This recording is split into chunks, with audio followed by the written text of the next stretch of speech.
Hey guys, what's up? This is Jason Henry, the Redhead Henry, and today is a glorious day because today is the first day of the first official effects packs that I'm going to be releasing to you guys. Essentially, they're just going to be a bunch of stock footage files for you guys to be able to use in your animations. And more specifically, the first effects pack that I'm going to be releasing is entitled the Dust Effects pack. So it'll include a bunch of dust files, like for the base of the aura, and a bunch of like landing little dust particle effects, and just a few other random ones. So we'll get into that in just a second here. So if you go ahead and look at the description of this video, you'll find a link that will go to my website, and it will give you a link from there to download the files.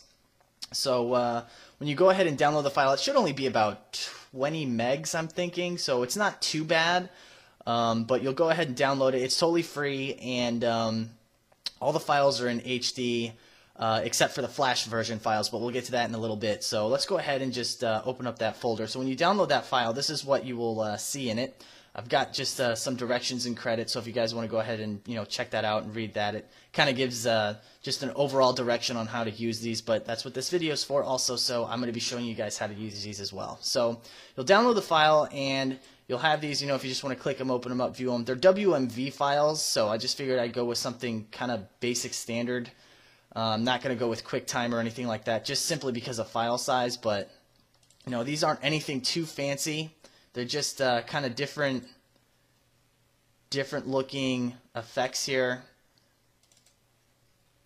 and just little random smoke particle effects that you guys can use. So let's go ahead and use these in our animation. So I just have like a basic composition set up right now, just evil Goku standing on a background, nothing major going on here. So we're just going to import in one of these files for now, just one of these. So if you want to do an alternative method of importing here, you can just select one of the files and drag it into your project bin over here, and it'll just automatically place it in there for you. So all you essentially have to do is just put this on top of your character layer, and right off the bat you'll notice it has a black background, so we're going to have to mess with the blending mode here. So to get to the blending mode, if you don't see this little mode option right here, I don't know if you guys can see this on my screen, you have three icons down here. If you just click them and make sure that they're all on, actually the first two I believe are on, then you should be able to get this blending mode options here. So you go to the blending mode,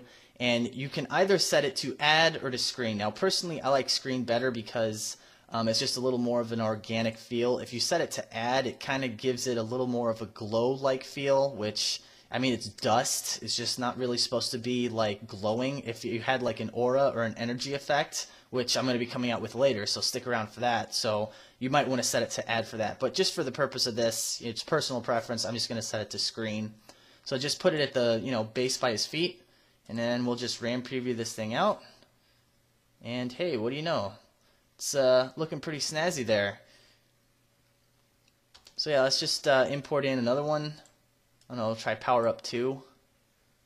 Get rid of this Power Up 3. Get out of here.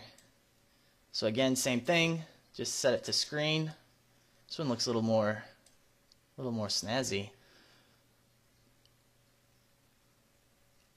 So that's pretty cool. So let's get rid of this one.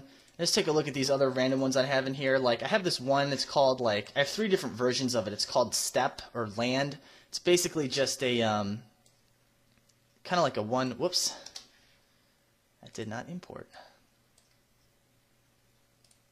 Kind of like just a one, less than a second type deal. So we'll just put it by his feet. So maybe he just came in from off screen, and it's just like a quick little step. Something like that. And it's pretty nifty because you can scale these things up. You can make them as big as you want, as small as you want. You can rotate them. You can mess with them as much as you want. So maybe if you scale them up too, whoops, they might look a bit blocky or pixelated. If you're scaling it to that size. I don't know why you'd ever want to scale it to that size, but if you did, you could just go into your effects and presets. Go ahead and type in blur, just drop in Good old blur there. Just blur it out a little bit. Not too much. That might be too much.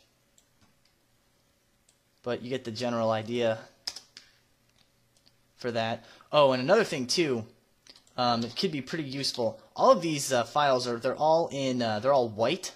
So what you're going to want to do if you want to colorize them, there's different ways you can go about doing this. So I'm just going to type in hue under effects and presets and just drop that right onto this step 1. Click colorize, and we'll just bump up the saturation, and we'll bring down the lightness. I don't know, maybe go with kind of like maybe he's not in the streets somewhere, maybe he's like in the plains, or if you just want to change the color of it to wherever your background is, that's how you would do that. Maybe you got something brown going on now. So that's how you'd go about doing that. You could do it with curves and levels too, but I'm just doing hue and saturation. That's just one way of doing it. So yeah, that's pretty much it for this pack. I hope you guys don't get confused too. This isn't the effects phase of my tutorials yet. This is just more of a promotional video for this effects pack that I'm releasing. So let's go ahead and check out these files for Flash. Now you have the same files for Flash too. They're all Swift movies. I crunched them down quite a bit, so they're not HD, but the quality is still pretty decent relative to the file size. I mean, 2 megs, that's okay for a Swift file for this just one effect. So I mean, I just whooped this up pretty quickly here. Let me see if I can find it. So yeah, I whipped this up in Flash in like 2 seconds. All you literally have to do, there are instructions in the pack, is just import the Swift to your stage, or you can import it into your library as well. And the blend mode, everything's already set, so you don't need to do any keying or anything like that. You'll just go ahead and drop it right out onto your stage, and it should just work. So again, and I'm recording at 15 frames a second, so it might not look as smooth for you guys, but it does look pretty smooth. So yeah, go ahead and download that file. Again, these things are, they're all free. But yeah, that's pretty much it for this tutorial. So I will catch you guys next time, and enjoy the effects.